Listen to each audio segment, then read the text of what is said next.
Good morning, everyone. Welcome to our digital step into history. I'm a historian here at the museum. My name's Tim Snyder, and I am going to present the topic of the Chautauqua Institution. By no means is it an all-encompassing, comprehensive dive into it because that would take days. Chautauqua is a topic that can be looked at from many different angles. I am truly looking at the socio-political angle on this topic. Chautauqua, an American ideal. And first, I want to thank Holly Schaefer, our boss here at the museum, as she is a huge supporter of history, gives us all an opportunity to grow our knowledge in history. I also want to remind you that on February 20th at 10:30 a.m., Holly is having one of her digital discussions, The History of Fort Jefferson. So be sure to mark that on your calendar. Now, Chautauqua, every summer for 9 weeks, 100,000 people visit Chautauqua Institution in search of respite, community, and personal growth. And every summer they find it there. So that's what we're going to discuss today. Chautauqua is a Native American name given to a lake in upstate New York, just a few miles south of Lake Erie. In Native American terms, it means a place where fish leaped out. It also means a place where one was lost or bag tied in the middle. And you can tell by the shape of Lake Chautauqua there that I prefer the one bag tied in the middle. In an era where revival and religious camp assemblies were huge attractions in the 1870s, a group of Methodists people purchased 50 acres of land off Lake Chautauqua. On my map there, you can see where Chautauqua, right under the lake, is labeled, and they purchased 50 acres there for $10,000. Their goal was to start a movement for Methodists to have a place to worship and enjoy these summer months. So, after this purchase was made, two men that had shared common interests founded the Chautauqua Institute, 1874. It was the brainchild of Lewis Miller and John Hale Vincent. Now, these guys were Methodists. They were both interested in teaching children Sunday school, so they shared that in common, and they had made vacationing for the middle class popular and educational, eventually convincing middle class Americans that spiritual growth and self-improvement could be combined with leisure and enjoyment.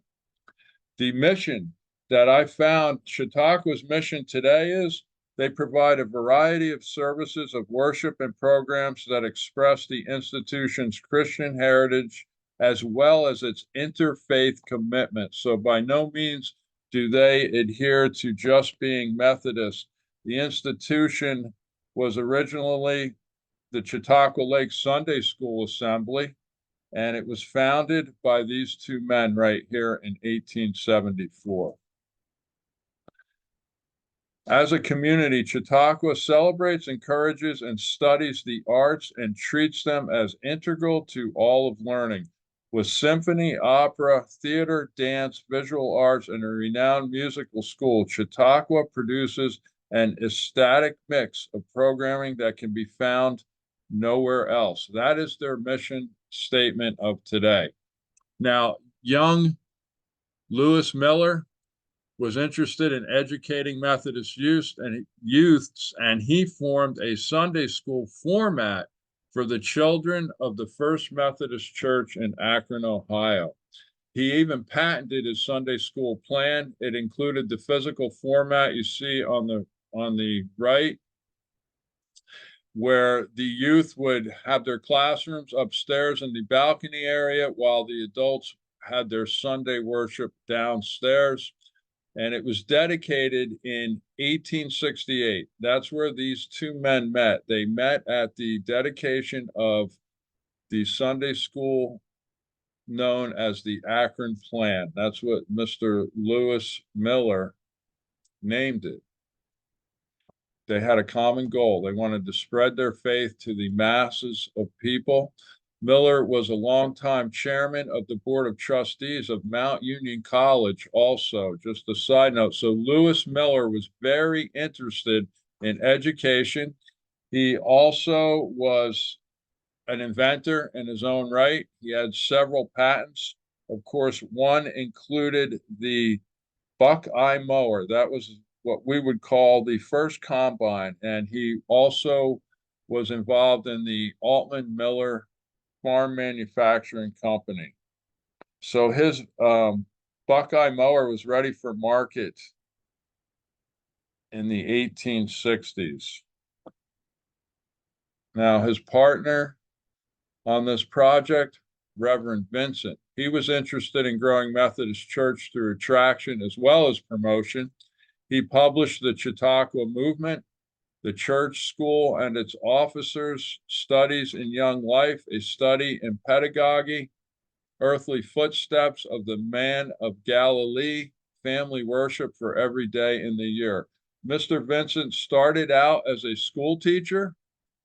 He did some circuit riding as a Methodist preacher. He would go to all these camp meetings, which were very popular in the 1850s and 60s.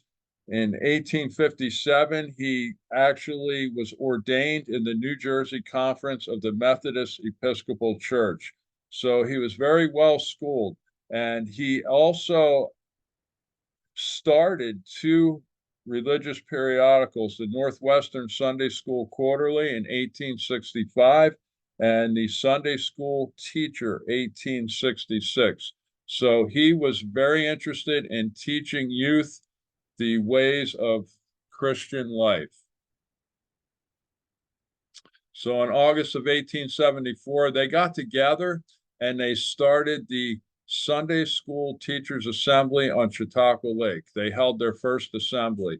It offered a 2-week lecture series on topics such as Bible history, geography, and pedagogy, which included teaching methods to use illustration and language when teaching Sunday school. So they thought that they could make Sunday school more interesting for kids, not just reading straight from the Bible. They would use pictures, they would use new modern teaching methods to get children more involved in learning about the word of Christianity. So they held their very first teacher assembly off of Lake Chautauqua on a peninsula known as Fairpoint. Now, the Chautauqua Movement was a book written by Mr. Vincent, and the introduction was written by Lewis Miller. Lewis Miller was the president of this Chautauqua movement, and Mr. Vincent was the chancellor. So they both, Lewis Miller took care of the business of the Chautauqua movement, and Mr. Vincent took care of the Christianity end of it, if you will. The Sunday School Teachers Assembly on Lake Chautauqua. There's a picture of what Lake Chautauqua looked like the first time Miller and Vincent arrived at Fairpoint, and on top is a picture of what it looks like today. That is the Miller Bell Tower, named after Lewis Miller for his contributions to the Chautauqua institution. That's where they held their first assembly. And as a matter of fact, the graduating class of 1875, I found this picture on the Chautauqua website, and they have an extensive collection of archives. If you're very interested in Chautauqua, go to their website. Not only can you learn about what's going on there today, they have many archives and a complete history of their institution.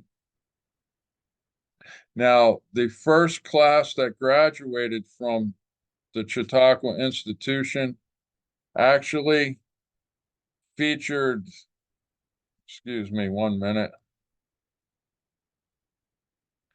152 people actually received a certificate in 1874 from the Sunday School Teachers Assembly, which included teaching methods to use illustration and language. So the very first assembly, very successful, 152 people graduated. Word got around that this was a new attraction off Lake Chautauqua. By 1876, the assembly expanded from 2 weeks to 3 weeks. They chose science as its theme, and they wanted to tap in on the centennial celebratory theme that was going on in the country. They chose science. So for the first time, it wasn't just about religion. They wanted to include science in their education program. Isabella McDonald Alden actually wrote a book about Chautauqua in 1876. It sold widely and it described the spiritual enlightenment changing the lives of young women after the Chautauqua experience. So right off the bat, Chautauqua is having an impact socially. During the 1878 session, Miller and Vincent unveiled the Chautauqua Literary and Scientific Circle. This was a home-based reading program designed to emulate a four-year college degree. So right away, they're thinking about sharing the message further than Lake Chautauqua. They wanted this message to be shared all around the country.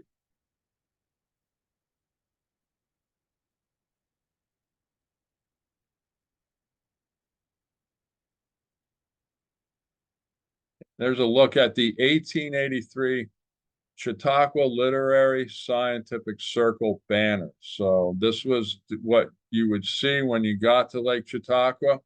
On August 10th, 1878, they announced the organization of the CLSC to an enthusiastic audience of over 8,000 people. So already 8,000 people, just 4 years after they started their Sunday school teacher assembly, are attending the Chautauqua program. It was sold nationally. It became part of a popular Chautauqua movement, raising revenue in support of the assembly on Lake Chautauqua. So they were using the CLSC reading program, selling it nationally, and all the proceeds were benefiting their Chautauqua Assembly in New York State.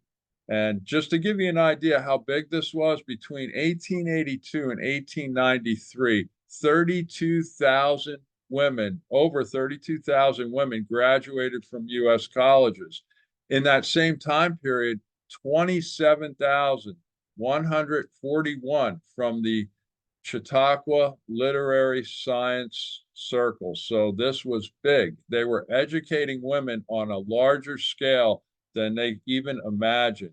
Became very popular.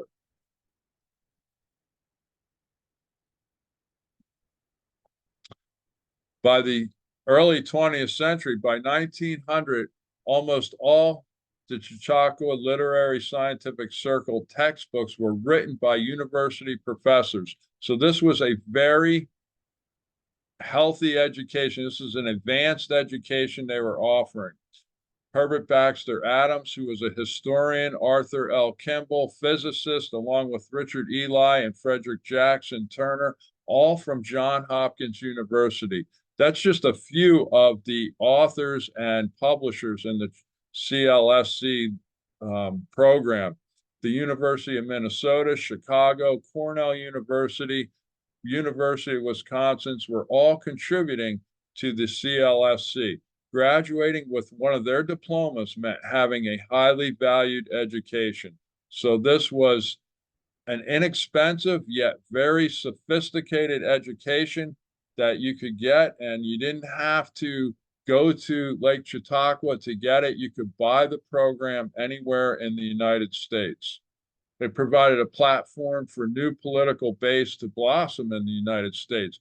And what I mean there is the women's role as an influencer started to blossom under the umbrella of the CLSC, because by 1914, 48,000, over 48,000 women graduated from this program. They represented 85% of the enrollments in the CLSC, and 99% of them were Protestant. So this movement begins to take national, it gets traction nationally, and Protestant women across the nation are getting a college education that they otherwise probably would never be exposed to. So this is really the beginning, in my opinion. This is just my opinion of the women's movement. And they are now seeing themselves as a more influential part of political and civic life here in the United States. There's a look, this group still goes. Here's the 2010 CLSC class. So you can see it's a more diverse group now. There's a lot of men in this picture also. So this program still goes on strong today at Chautauqua. By 1900, more than 100 towns held Chautauqua camp assemblies across the United States, and they used Miller and Vincent's framework to hold Chautauqua assemblies. Now, there was many different reasons why a town would want to hold a Chautauqua assembly, but as you can see, 100 of them across the United States is pretty big. And all of these Chautauquas would attract thousands of people. We're not talking about hundreds, we're talking about thousands from Iowa, even in Florida. Here's the Glen Echo Chautauqua Amphitheater in Maryland. So they were building huge amphitheaters. They were having camp meetings. They were building hotels to accommodate all the people that would want to have and be a part of the Chautauqua movement. There's a look at the Long Beach, California Tabernacle, the Chautauqua Tabernacle in Long Beach, California, where they seated 1,700 members. The Hall of Philosophy in Pennsylvania, which still exists today, it's still in use today. The Hall of Philosophy was the setting for the summer session, offering Pennsylvanians a taste of the Chautauqua program. And this was very big in mid-Atlantic states. Of course, they weren't just about education. They also offered a tourist venue. They offered fun activities, things like that were all included in Chautauqua. It was a cultural experience, a complete cultural experience. Even Florida got in on the game. Here is the Chautauqua Sunday School Assembly in Mount Dora. That's I believe, up in Lake County. So Florida also a spot for Chautauquas. It became a virtual gold mine for local town businessmen across America. So here's where the capitalism part of Chautauqua comes in. The first town to reap the benefits, way at the bottom of the map there, was Jamestown, New York, situated at the bottom of the lake. Visitors of the assembly would look to Jamestown for their material, nourishment, and needs. So this is really, everyone saw Jamestown as a model. They were making big money because people would get off the train in Jamestown and then take a ferry up to Chautauqua. You can see Chautauqua up here. That is where Fairpoint and the Miller Bell Tower is today. So the train went into Jamestown. People bought their supplies there, and then they would take a ferry. Today, you can actually drive up there, but in the 1880s, you would take a ferry from Jamestown to Chautauqua. One of the many examples of competition, and people competed to have Chautauquas in their town, was exemplified in 1889 when a Southern Californian Redondo Beach resort consortium stole the assembly from Long Beach. They didn't steal it, but they upped the offer with an exciting and enticing gift of 600 acres of land and 7,500 cash. So this was kind of like the spring training movement here in Florida. Not only did people want spring training in their towns to attract businesses, they were willing to pay for it. And that's what was happening with Chautauqua. Towns across America were offering anyone land and money to start a Chautauqua assembly near their town just because of the financial windfall that would come along with it. There's a look at the Chautauqua Supply Company in 1904. So they were building big stores. They were using the Chautauqua name, and the movement had really taken off. It didn't just take off with the camps, the magazine too, the Chautauqua magazine became an organ for the CLSC. So that helped to establish a nationwide platform for the promotion of true culture, as seen by the burgeoning society of the upper middle class punditry. So yes, this was, you needed money to go to Chautauqua. This thing got big. They became almost similar to resorts. And its nationwide audience presented businesses the perfect opportunity to advertise their wares. And I got a couple examples of that. Here's a look at some of the magazine, the Chautauquan papers were just as much advertisements as anything else. And because keep in mind, Lewis Miller, also a businessman, a capitalist, also saw this as a way to grow successfully through his business, and everyone else caught on to that too. So anything from laundry detergent to mechanized farm equipment can be found amongst the thousands of advertisements. Now, these papers went nationwide. The Chautauqua magazine had a huge subscription, and it did go nationwide. So you would find ads for resorts, hotels, universities, colleges. People all across America found this as a way to attract people to their town and maybe be able to help their local businesses grow through the Chautauqua umbrella. So that was just the tip of the commercial iceberg there, through their papers and magazines. Now, it wasn't just business. The more money you generate, the more revenue, the more power you gain. It's just the way it is in America. We know that, we understand that, and we embrace that. We are a capitalistic society. So the Chautauqua movement became huge, a huge political influence as well, especially when, of all people, President Ulysses Grant shows up at the Chautauqua meeting up in Fairpoint, up in New York at Chautauqua. So not only did he demonstrate the promotional abilities of Vincent, who wooed the president in, but also the economic influence of Lewis Miller. And it cemented Chautauqua's influence in the Republican Party because Grant was greeted like royalty there. It set a new precedent and began a string of Republican presidential visits, including Garfield, Hayes, McKinley, and Roosevelt. So basically, if you got the endorsement of Chautauquans across the country, you were almost a shoo-in to become president. So this became an arm, and keep in mind, this is post-Civil War. So the Republican Party was the new party at the time, and they were trying to spread their influence across America. Just an example, President Garfield, his visit in 1880 at Chautauqua, on the 8th, he attended a service at the amphitheater. After dinner that night, he attended the annual meeting at the YMCA in town. He was given the Chautauqua salute by 7,000 people. And the final day of his visit, he spoke to 5,000 people on the lawn at the Palace Hotel. So I have a picture of the amphitheater, the 1879 amphitheater at the top of the screen. There's the Palace Hotel, not far from the amphitheater. And that lawn, you see some men standing there. When President Garfield was there, there were 5,000 people there for his speech.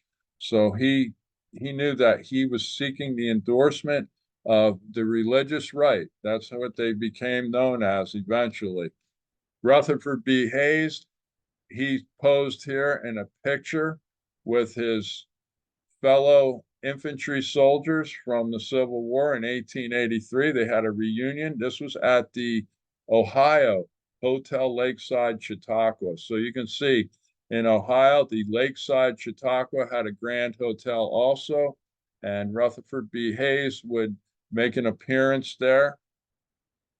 It became synonymous with the Republican Party. And of course, this helped to spread Republicanism down south, where the old Southern Democratic states' rights was still in ruling, and this helped usher in a new era of capitalism fueled by industrialists, the northern industrialists seeking markets for their mass-produced products and upper middle class markets. So they were an arm of the new Republican Party. Let's try to convert people, these deep South farmers, and show them a different way of life. And of course, it was very successful. They gave up, the camps gave upper middle class Southerners, the elite of the South, a built-in structure upon which to espouse their social ideals. So they totally embraced this. They provided an educational system with the CLSC, which became very popular down south, and Chautauqua camps, along with the literary circles. They helped to reroute the state right south under the umbrella of the new federal republic. Now, the Chautauqua celebrated the Grand Army Days. They celebrated all types of new things to promote the federal government. And you can see some of the camps: Texas, Mississippi, Lithia Springs. So these are just some of the southern camps. And of course, the cement in it for the politicians was President Roosevelt. There's a picture of him arriving at Lake Chautauqua. He was given a grand parade. He called Chautauqua the most American thing in America. So if you're wondering, are we a nation based on Christian values?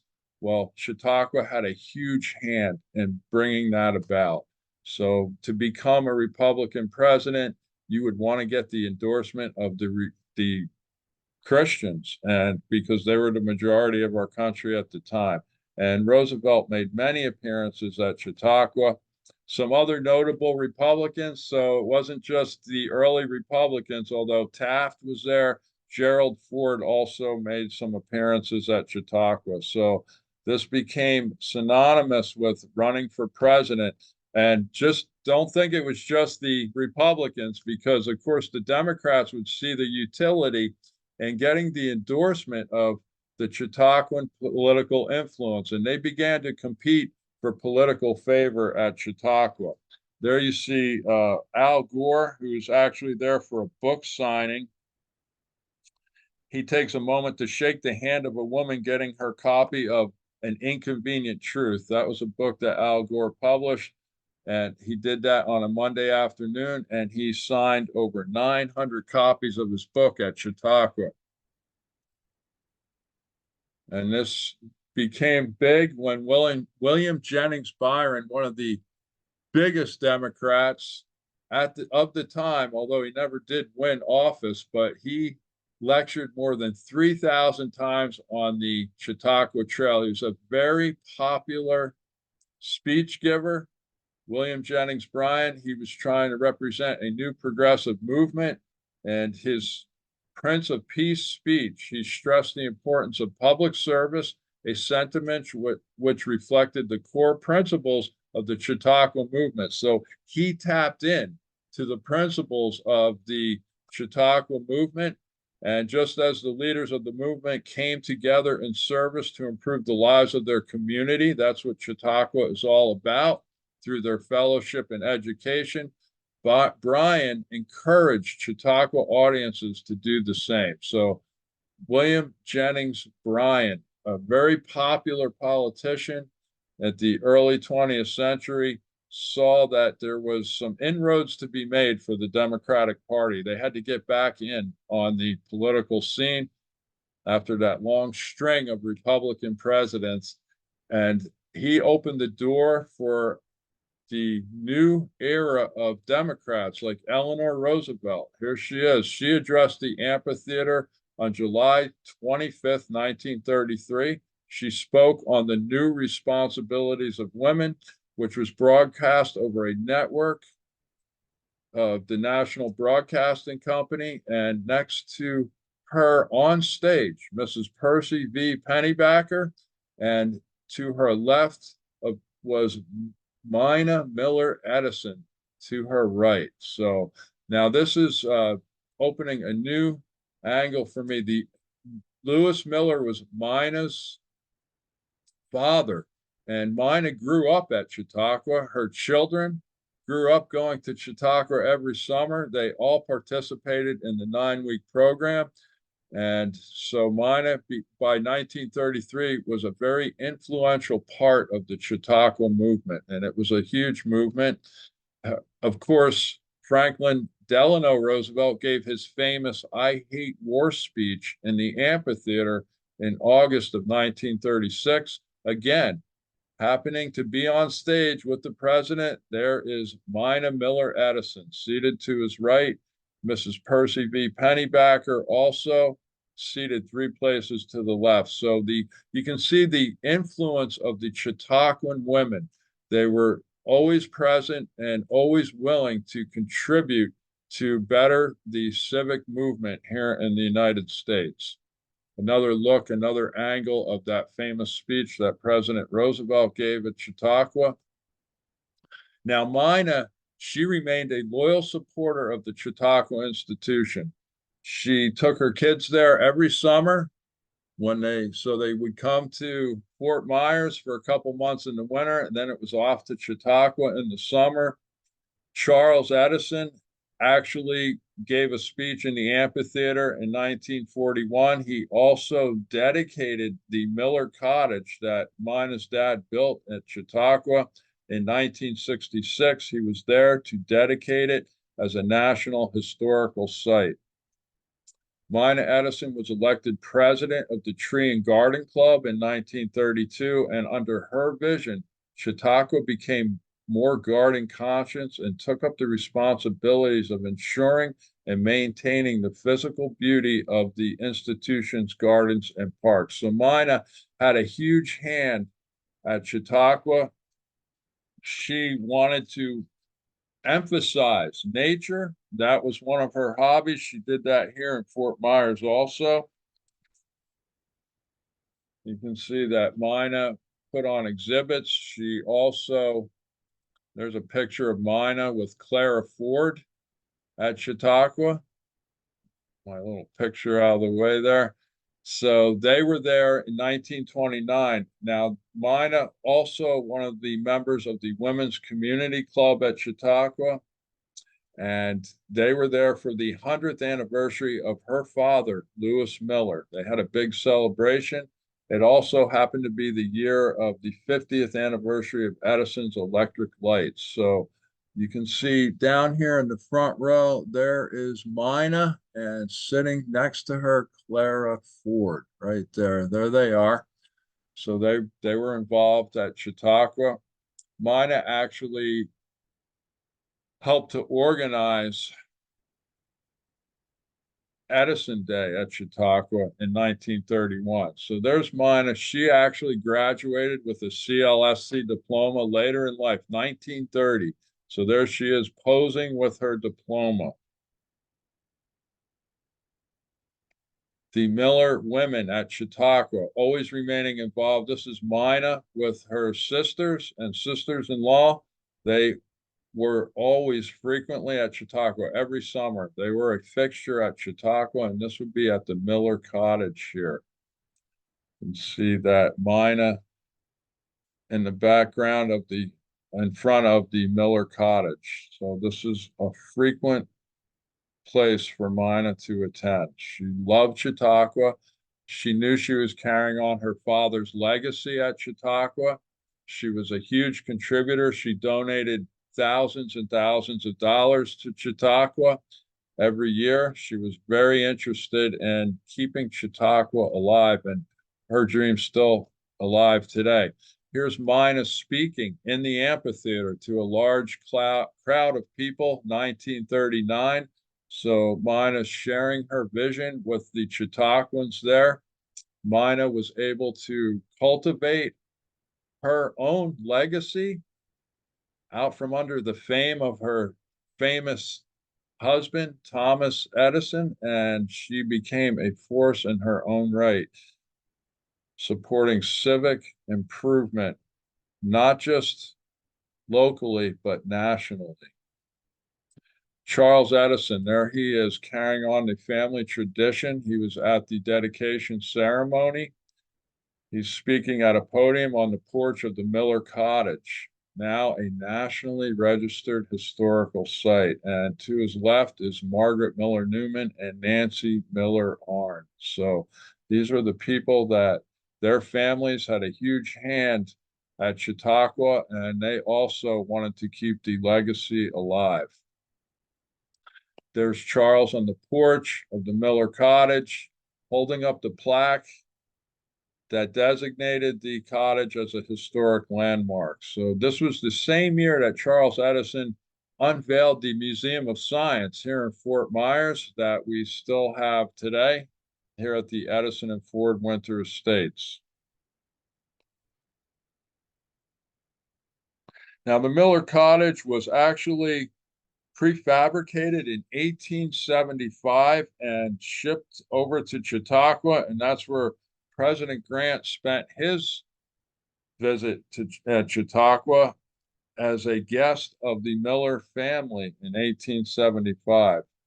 And now I couldn't end this without a good look at some of the original. This isn't at Chautauqua, but this is the Miller and Edison family, a group photo, which includes all of 6 of Thomas Edison's children, his wife Mina, the Miller family, and this was at their estate in Ohio, Oak Place in Akron, Ohio. This is where Thomas and Mina were married.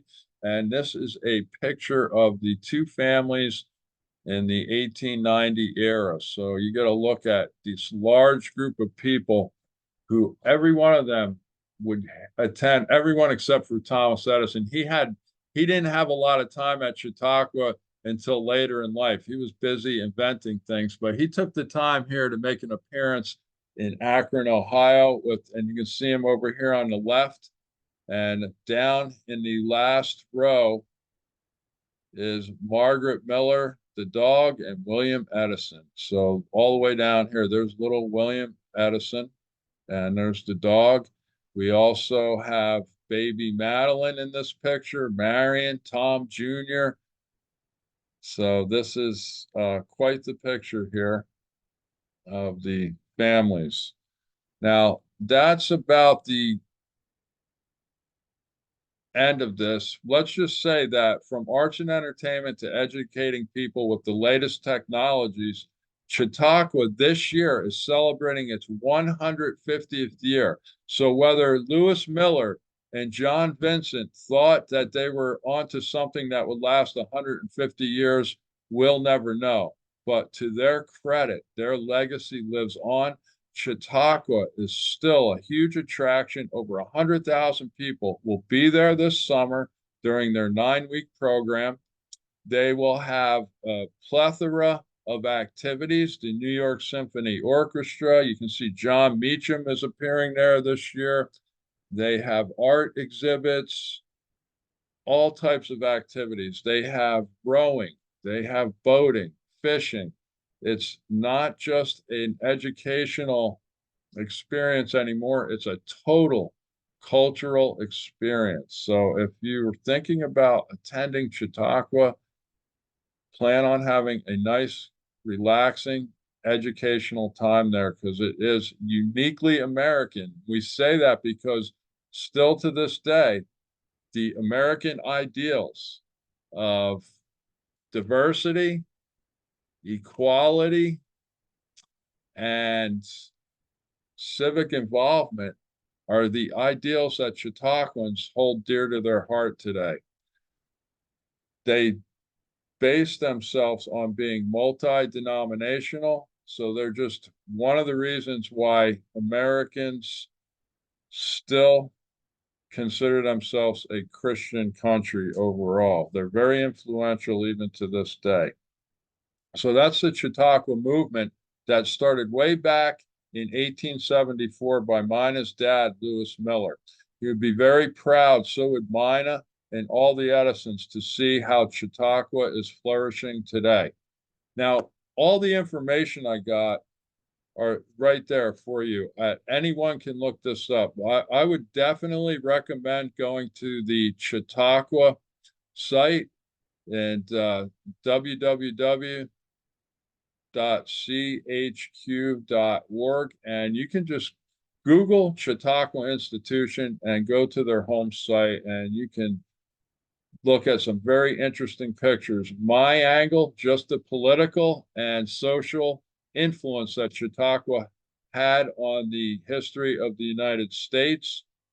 I want to thank everyone for joining me today for this brief look. Let's see what we got in the chat. All right. I agree. Thank you for coming on, Kathy. I really appreciate you. And it is very interesting. There's no way I could cover the entire topic of Chautauqua. It would take me hours. So I just want you to know that there's much more to learn about this. So have a great day. And everyone, thank you for watching this presentation.